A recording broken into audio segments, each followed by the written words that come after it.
April 1943, Camp Hereford, Texas. Sorrente Joseph Morelli gripped his pencil with a mixture of disbelief and careful precision as he began composing a letter to his mother in Sicily, a letter that would not reach her for another 8 months. The words he wrote seemed almost unimaginable in the context of recent events. He described a reality starkly different from what he had anticipated. "Mama, the Americans treat us like honored guests rather than prisoners. We receive white bread every day, meat, vegetables, more nourishment than we've seen in 2 years of conflict. I cannot make sense of their ways." From the small window of the barracks, Morelli observed the vast Texan plains illuminated by electric lights, tractors plowing fields, and the sight of American guards casually sharing cigarettes with Italian detainees. Everything he witnessed contradicted the wartime narratives Mussolini's regime had propagated. Italy was meant to be on the path of resurrecting a modern Roman Empire. The United States, by contrast, was portrayed as fractured and vulnerable, on the verge of collapse.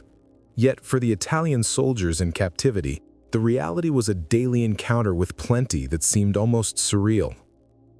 The first Italian prisoners arrived at Camp Hereford in April 1943. Joining a broader influx that would eventually total around 51,000 Italians brought to the United States during the war. Their arrival followed the initial waves that had begun in November 1942 after the Allies launched operations in North Africa.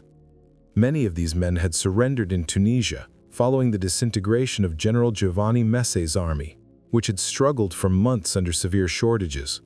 They expected harsh treatment, forced labor, or even death. Instead, they encountered conditions that many would later describe in letters home as unexpectedly humane. The defeat in Tunisia had come rapidly. After prolonged campaigns across North Africa's deserts, Italian forces faced a near-impossible situation. Supplies from Italy had not arrived, their German allies offered little support and often regarded them as expendable, and British and American forces pressed them simultaneously from multiple fronts. In May 1943, roughly 275,000 Axis troops surrendered, among them approximately 50,000 Italians.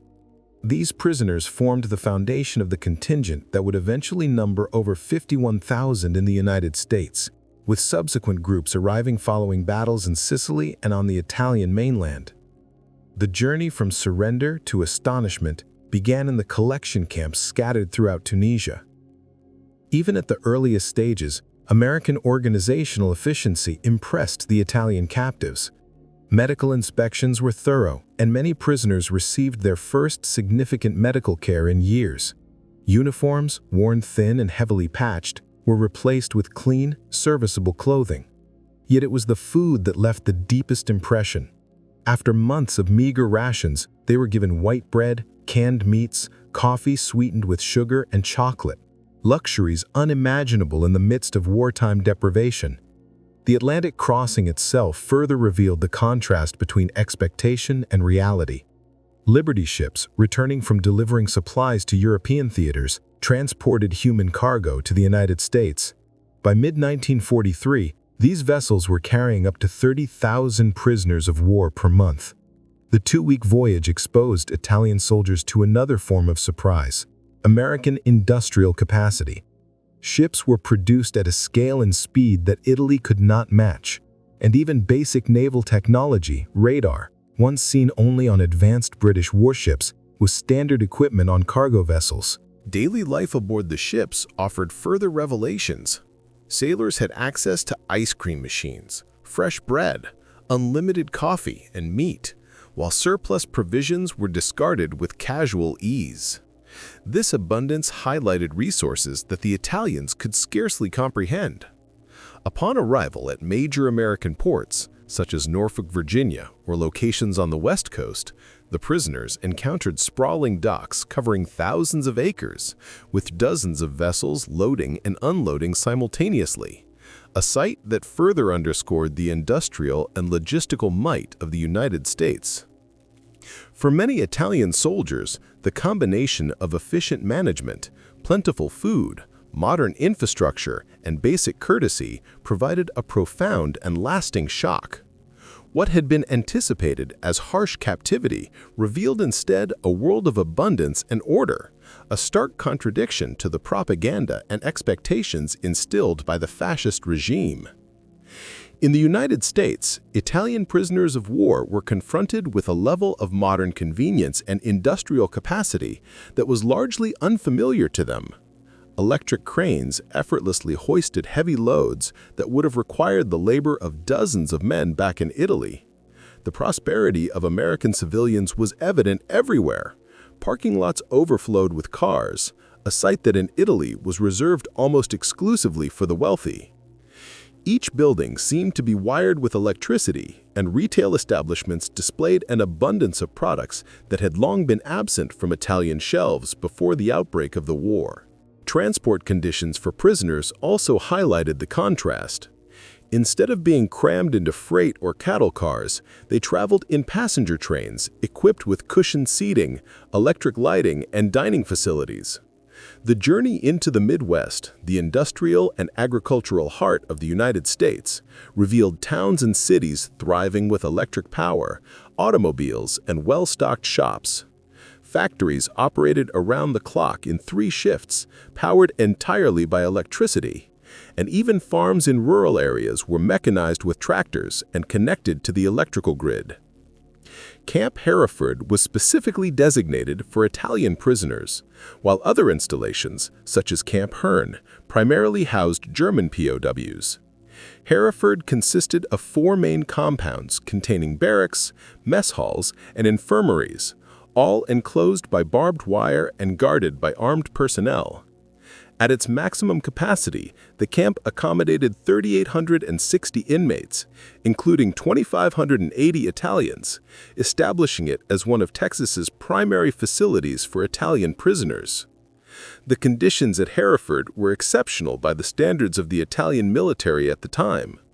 Living quarters were equipped with electric lighting, hot showers, flush toilets, and heating systems. The camp's medical facilities were outfitted with advanced equipment, including X-ray machines and surgical tools that had been unavailable in Italy for years. For many Italian prisoners, life at the camp bordered on idyllic. Despite occasional incidents of mistreatment, particularly towards certain groups, they lived in clean barracks, enjoyed plentiful hot meals, and had the opportunity to spend the wages earned. The daily diet offered far more than anything the prisoners had experienced at home. 3 substantial meals featuring meat, vegetables, bread, milk, and frequently desserts. Holiday meals were even more extravagant, surpassing the best pre-war Italian fare. Reports from kitchen staff indicated that the camp discarded more food each day than an entire Italian family might receive in a week. Everything shifted dramatically on September 8, 1943, when Italy surrendered to the Allies and signed an armistice. In a rapid political realignment, Marshal Pietro Badoglio's government declared war on Germany on October 13, 1943. Following this decision, Italian prisoners were instructed by their prime minister to cooperate with the Allied forces. By February 1944, the United States Army Service Corps extended an offer to Italian POWs to join Italian Service Units, ISUs. This program allowed them to continue as prisoners or volunteer to work alongside Americans in non-combat roles. The response was substantial.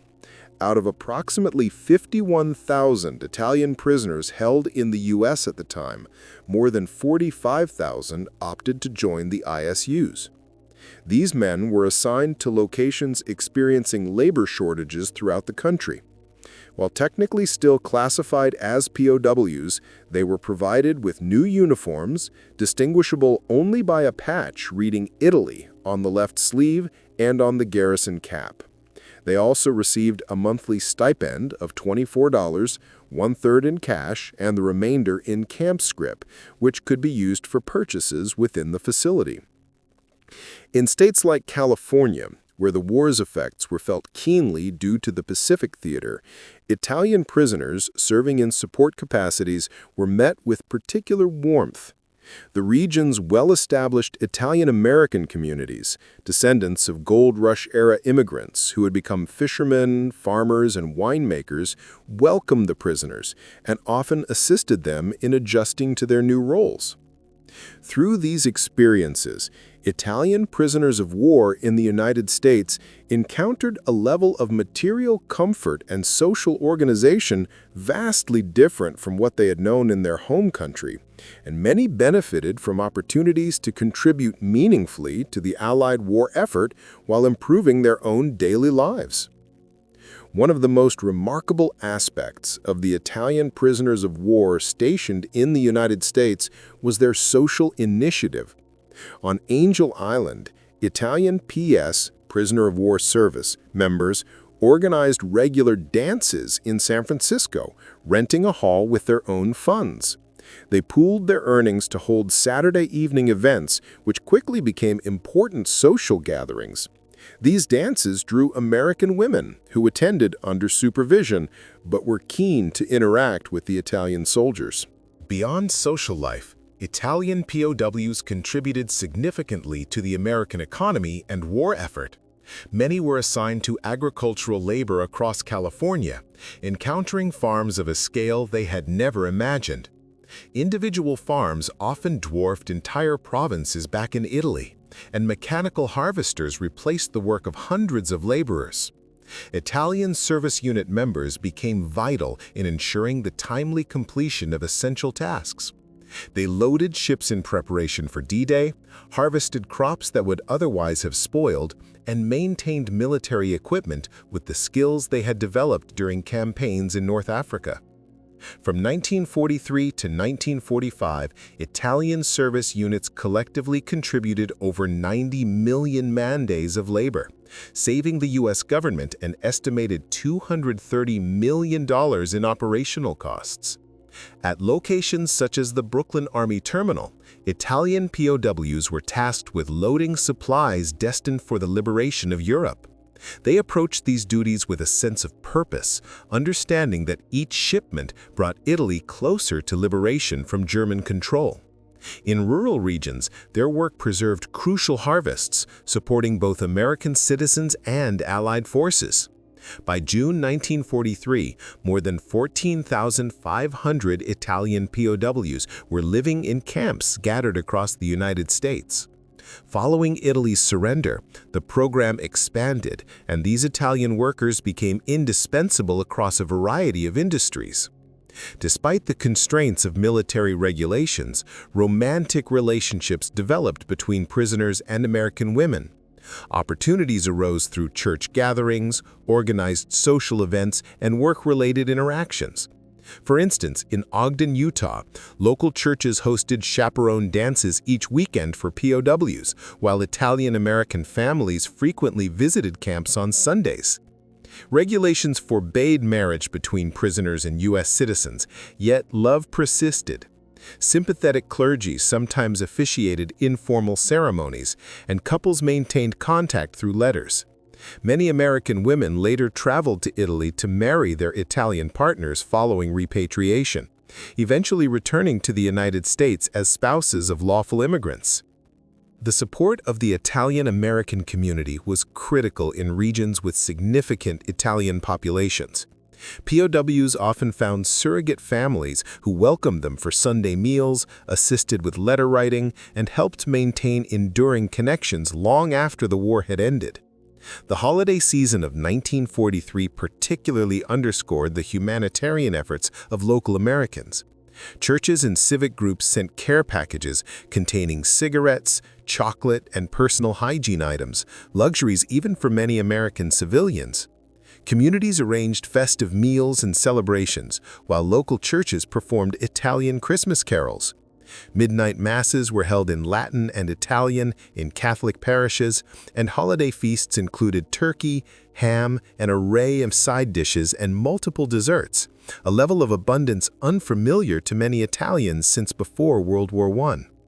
These gestures of generosity toward enemy soldiers contradicted fascist propaganda, portraying Americans as weak or indifferent, leaving a lasting impression on the Italian POWs. Italian prisoners of war often wrote letters home expressing amazement at the generosity of Americans, a generosity that seemed possible only for a nation confident in its eventual triumph. By 1944, thousands of these Italian prisoners had enrolled in formal educational programs offered within the camps. Their studies encompassed English language instruction, American history, mathematics, and a variety of vocational skills. Many also participated in correspondence courses provided by universities, which allowed them to continue learning even under captivity. The camps regularly screened Hollywood movies and circulated camp newspapers. Over time, these publications evolved from simple bulletins into sophisticated periodicals that engaged with themes such as democracy and the challenges of post-war reconstruction. The Italians' artistic talents were also on full display. Prisoners designed and built theaters, organized orchestras, and created paintings and sculptures, some of which have survived in various locations to this day. At multiple camps, they constructed intricate fountains, painted large-scale murals, and even built chapels, many of which continue to attract visitors. These works were not amateurish crafts. They reflected a high level of professional skill and a continuation of Italy's rich artistic heritage. The news of the Allied invasion of Normandy on June 6, 1944, ignited jubilation among the Italian POWs. Although they were former enemies of the Allies, the invasion symbolized hope for the liberation of their homeland from German control. In response, prisoners eagerly took on extra work, unloading supplies and painting slogans on crates celebrating the fall of Rome and condemning the Nazis. When Rome was liberated on June 4, 1944, Italian POWs and Italian-American communities across the United States held celebrations together, marking the transition from former adversaries to cooperative partners in the fight against Nazi Germany. At Camp Hereford, for example, a victory mass brought together thousands of prisoners and local residents in a shared moment of relief and triumph. Throughout their imprisonment, Italian POWs were frequently the recipients of genuine acts of kindness from Americans. When news arrived of family members killed in bombings in Italy, camp personnel attended memorial services, offering comfort and solidarity. Many local families took in prisoners who had lost everything, ensuring that they were not alone during holidays or moments of personal loss. Medical care in the camps was particularly impactful. Italian doctors had the opportunity to collaborate with American medical staff, gaining experience with techniques and equipment that were not widely available in Italy at the time. Prisoners underwent surgeries and received treatments that, in Italy, would have been accessible only to the affluent. The distinction between German and Italian prisoners became increasingly marked after Italy's surrender. While German POWs frequently retained allegiance to Nazi ideology, Italians embraced their new role as co-belligerents and contributed actively to Allied objectives. In March 1944, 1,800 members of the Italian Service Unit, ISU, were sent to Boston. Initially housed at Camp McKay in South Boston, they faced suspicion and cold reception from the local community, which worried that association with former enemies might tarnish their reputation as loyal Americans. However, Italian prisoners quickly earned respect and appreciation. They demonstrated diligence in their work at the Boston Port of Embarkation, participated in church choirs, cooked for community festivals, and introduced authentic Italian culinary traditions to second-generation Italian Americans who had never experienced genuine Italian cuisine. Due to tensions in South Boston, 1,300 of the ISU members were transferred a few months later to Peddocks Island in Boston Harbor. On the island, prisoners enjoyed more autonomy, and, as trusted individuals, they were allowed to take Sunday trips to Boston's North End, where they often shared meals with local Italian-American families. During their time in the United States, Italian POWs were exposed to American industrial and agricultural production on a scale that often seemed astonishing. The combination of educational opportunities, artistic engagement, community interaction, and hands-on observation of American society created an experience that profoundly shaped these former soldiers, highlighting both the humane treatment they received and the potential for reconciliation between former adversaries. In California's Central Valley during World War II, Italian prisoners of war were struck by the sheer scale of American agriculture. Individual farms produced quantities of crops that surpassed the total output of entire provinces in Italy. Mechanized harvesters completed in hours what would have required weeks of manual labor in their homeland. They observed fruit being discarded from minor imperfections, and in some cases, entire fields were plowed under to stabilize market prices.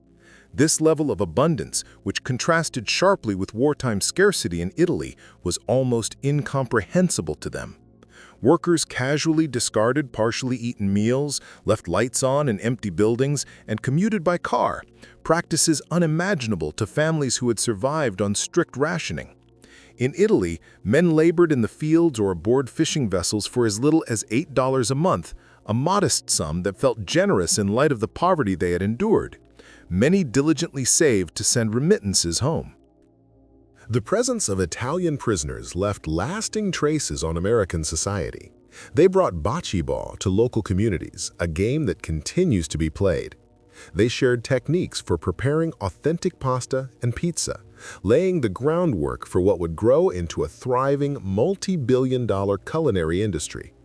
Their artistry, seen in fountains, murals, and chapels, remains visible in numerous locations today. Camp newspapers, managed by the prisoners, also revealed a striking intellectual and cultural evolution. Early editions focused on news from Italy, but over time, content shifted toward discussions of democratic values, modern agricultural methods, and post-war reconstruction plans. These publications circulated among multiple camps, spreading ideas about self-governments and contemporary farming practices. On July 16, 1944, two Italian quartermaster service companies, the 38th and 40th, arrived at the Rock Island Arsenal via train from Pine Camp, New York. They performed essential maintenance and support tasks, which proved so valuable that military commanders requested delays in their repatriation after hostilities ceased. Across agricultural sites, Italian prisoners applied expertise rooted in generations of farming, introducing techniques that improved crop yields and efficiency. Their labor in canneries, shipyards, and military depots allowed thousands of American workers to be redirected to combat duties. Additionally, volunteers in Italian service units relieved American soldiers from support roles, enabling more men to serve on the front lines. This contribution reduced the number of Americans who needed to be drafted. At the height of the program, in May 1945, the United States held a total of 425,871 prisoners of war, 371,683 Germans, 50,273 Italians, and 3,915 Japanese. The Italian contingent numbered approximately 51,000 and was distributed across 21 camps in 18 states. Their collective labor amounted to an estimated 90 million man-days, saving roughly $230 million in labor costs while ensuring critical harvests were not lost to spoilage. Approximately 45,000 Italian prisoners volunteered for service units, demonstrating remarkable integration, with less than 1% attempting escape. Many maintained enduring relationships with American families after returning home. The scale and impact of the Italian prisoner experience in the United States illustrate both the strategic and cultural contributions they made during and after the war. After World War II, many Italian prisoners of war transitioned into legal immigrants in the United States. The repatriation process began in late 1945 but was gradual. The American economy, in the midst of shifting from wartime production to peacetime needs, relied on their labor. Numerous Italian prisoners were reluctant to return home, as they had established friendships, professional connections, and a sense of stability in the United States, while Italy remained in ruins under occupation. When the process of departure commenced, entire communities gathered to bid farewell, emphasizing the human bonds over the mere administrative aspect of repatriation. Local newspapers covering camps such as Camp Hereford often highlighted the personal losses of friendships rather than the release of prisoners. During their captivity, Italian POWs had formed a range of meaningful relationships, both romantic and platonic, many of which faced abrupt separation with repatriation. Between December 1945 and July 1946, returning Italian POWs brought back to Italy knowledge of American democratic practices, advanced agricultural methods, and industrial techniques. In this way, they unintentionally became agents of Italy's post-war recovery, applying what they had learned in the United States to rebuild their country. As previously arranged, a significant number of these former prisoners later returned to the U.S. as lawful immigrants. Many were sponsored by employers who had recognized their skills, families they had grown close to, or women they had married. Thousands established new lives, achieving notable success in their adopted country. They frequently entered business ventures, particularly within the food sector, and facilitated transatlantic trade between Italy and America. Their efforts strengthened connections between the two nations, supporting post-war economic recovery. Over time, former POWs and their descendants rose to prominent roles in society, including positions as judges, military officers, business executives, and civic leaders. Their children, raised with both Italian and American cultural influences, often became unique cultural intermediaries. Physical remnants of the Italian POW experience still exist across the United States. At Camp Hereford, for example, a modest chapel built by prisoners in 1945 remains intact. Constructed in memory of 5 men who died at the camp, the building features concrete fashioned to resemble marble and continues to attract descendants as a site of remembrance. Italian POWs also introduced cultural practices that endured locally, such as bocce courts from California to Massachusetts, and festivals celebrating Italian traditions in unexpected regions, including Texas and Utah. Culinary knowledge imparted by POW cooks persisted in family recipes, underscoring the lasting influence of their presence. Beyond tangible legacies, the more significant monuments are the families, communities, and professional networks transformed by this experience. Business partnerships forged during the 1940s often continue through multiple generations. Likewise, sister city programs linking American and Italian municipalities frequently trace their origins to relationships formed by POWs. Historians acknowledge the Italian POW experience as a rare case of successful transformation from wartime enemies into enduring allies. Unlike conventional re-education programs that relied on propaganda, Italian POWs were influenced through direct exposure to American society, witnessing democracy, prosperity, and personal freedoms firsthand. Several factors contributed to this outcome. Italy's 1943 surrender altered the prisoner's status from enemy combatants to co-belligerents, while existing Italian-American communities served as cultural intermediaries. Shared Catholic faith helped establish mutual trust and understanding. Additionally, Italy's pre-war economic hardships made POWs more receptive to new models of society, and the abundance and generosity they encountered in the United States directly contradicted fascist narratives. A comparison with German POWs is revealing. Whereas many German prisoners maintained adherence to Nazi ideology despite similar conditions, Italian prisoners overwhelmingly embraced the values they had observed in America. In sum, the Italian POWs not only returned home with new skills, but also served as a bridge between two nations. Their experience illustrates how generosity, humane treatment, and material comfort could influence perceptions, foster goodwill, and subtly advance democratic values. For Italy, returning POWs brought back practical knowledge and first-hand insights that supported post-war reconstruction, the establishment of democratic institutions, and economic revitalization. Many former POWs acted as bridges between Italy and the United States, fostering trade relationships and business ventures. They also introduced modern agricultural practices and industrial methods that accelerated Italian productivity.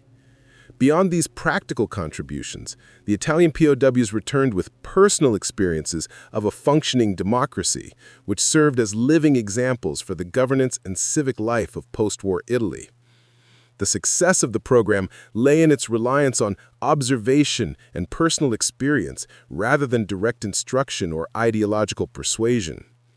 Italian prisoners observed American society operating efficiently, even while accommodating former enemies with respect.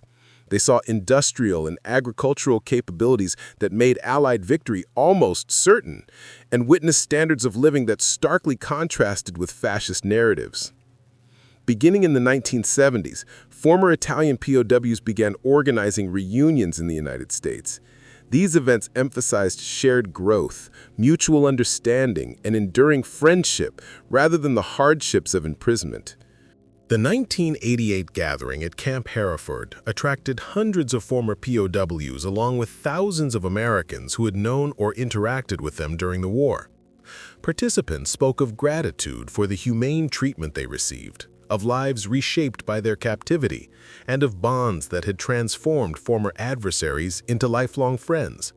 Their testimonies highlighted that, paradoxically, being prisoners in America had opened doors to democratic values, economic opportunity, and international camaraderie.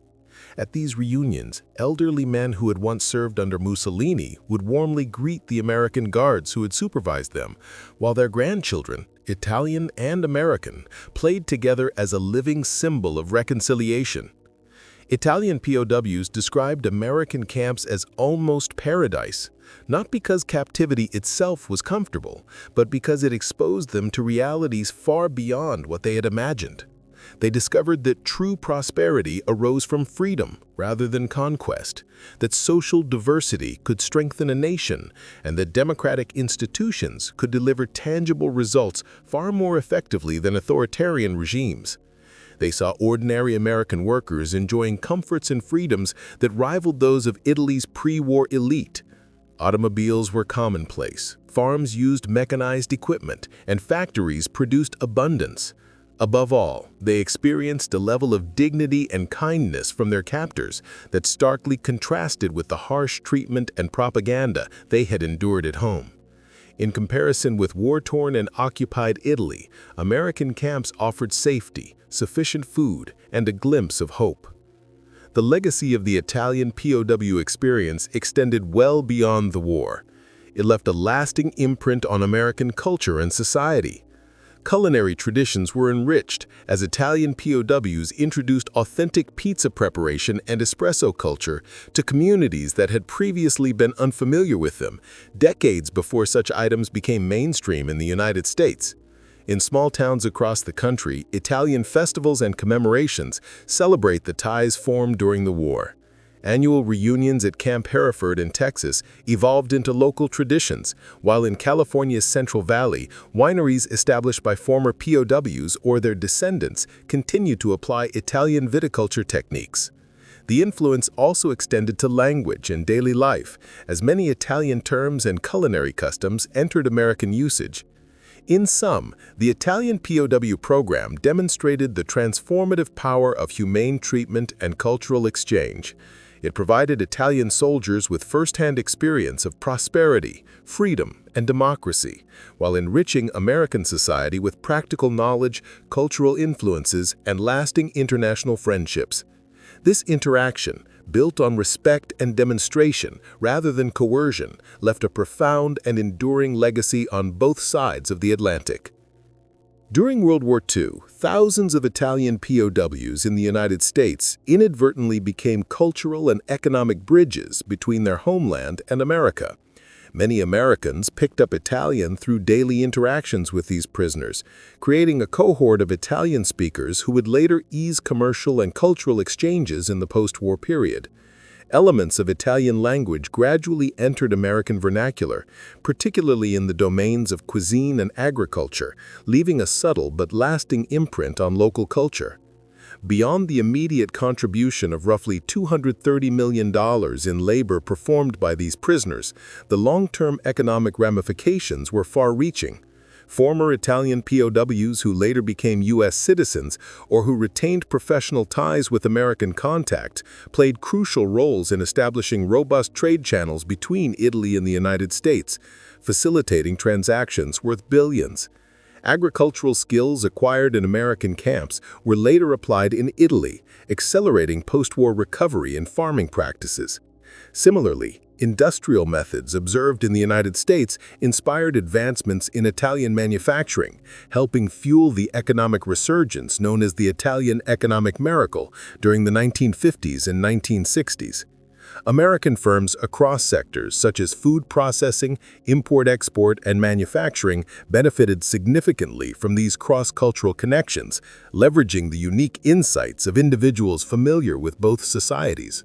Research into the psychological well-being of Italian POWs in the United States reviews outcomes that contrast sharply with those of many war prisoners worldwide. Unlike soldiers who endured prolonged combat without capture, Italian prisoners held in the U.S. exhibited notably lower incidences of depression and post-traumatic stress disorder. Psychologists attribute this resilience to several interrelated factors: humane and often generous treatment that exceeded expectations, engagement in purposeful labor, social interaction that reduced isolation, access to educational programs that fostered hope, and the transformation of status from enemy to ally following Italy's surrender. The influence of these experiences extended beyond the prisoners themselves. Families of former POWs frequently reported that their fathers recounted captivity in a surprisingly positive light, an uncommon perspective for wartime narratives. These reflections shaped family dynamics and contributed to broader, more open-minded international perspectives in the subsequent generation. Italian soldiers who had once fought under Mussolini's banner experienced a profound transformation during their time in American captivity. What began as enforced internment evolved into an unexpected encounter with democratic ideals. Former foes learned to respect and eventually embrace the values of freedom, equality, and opportunity, often leaving behind rigid loyalties to authoritarian rule. Prisoners who had arrived as soldiers of a collapsing fascist regime gradually adopted principles of democracy, and in the process, many formed lasting bonds with the Americans who once held them. Simple gestures, sharing meals, providing medical attention, respecting religious practices, and allowing communication with loved ones proved far more persuasive than any formal propaganda could have been. These acts demonstrated the tangible benefits of a society grounded in respect and liberty. Witnessing American life firsthand, the Italian prisoners saw not just material prosperity, but a functioning democracy that offered personal dignity, social mobility, and a sense of individual agency. Their experiences left a lasting imprint. Some returned to Italy inspired to support democratic reforms, while others chose to remain in the United States, integrating into its communities and contributing to cultural and economic life. The impact of their presence extended beyond labor. They enriched the cultural landscape, strengthened Italian-American networks, and fostered transnational connections that continue to resonate decades later. By the time the Italian prisoners left the camps, their perspective on human relations had shifted profoundly. Former enemies became companions, and initial hostility gave way to cooperation and mutual respect. Over 51,000 soldiers captured in North Africa encountered in American captivity a society that could offer what Mussolini's regime never had: recognition of human worth, avenues for advancement, and hope for a better future. While the camps themselves were far from idyllic, they became settings in which prisoners glimpsed the possibilities of a more just and humane world. Many described this experience as a form of paradise, not because conditions were flawless, but because it revealed what a society organized around freedom and fairness could achieve. The legacy of these men endures. Their children and grandchildren, in both Italy and the United States, carry forward the example of reconciliation and cross-cultural understanding forged in wartime. Former captives served as living proof that even amidst the devastation of war, human kindness, empathy, and democratic principles can prevail. They demonstrated that showing respect to adversaries, offering them a vision of a better society, could create enduring bonds that outlast conflict. Today, the physical remnants of the camps are mostly gone. Fields returned to farming or sites transformed into suburban neighborhoods. Yet in places like Hereford, Texas, a small chapel still stands. And in parts of California, the echoes of Italian voices linger in local courts and communities. Across America, families trace their ancestry to soldiers who discovered, through captivity, a new way of life and a model of society worth embracing. They arrived as part of a defeated military force, but they departed as contributors to democracy and bridges of international friendship. What they found in captivity was more than safety or sustenance. It was a vision of human potential realized through liberty and a path toward lasting reconciliation between nations once divided by war.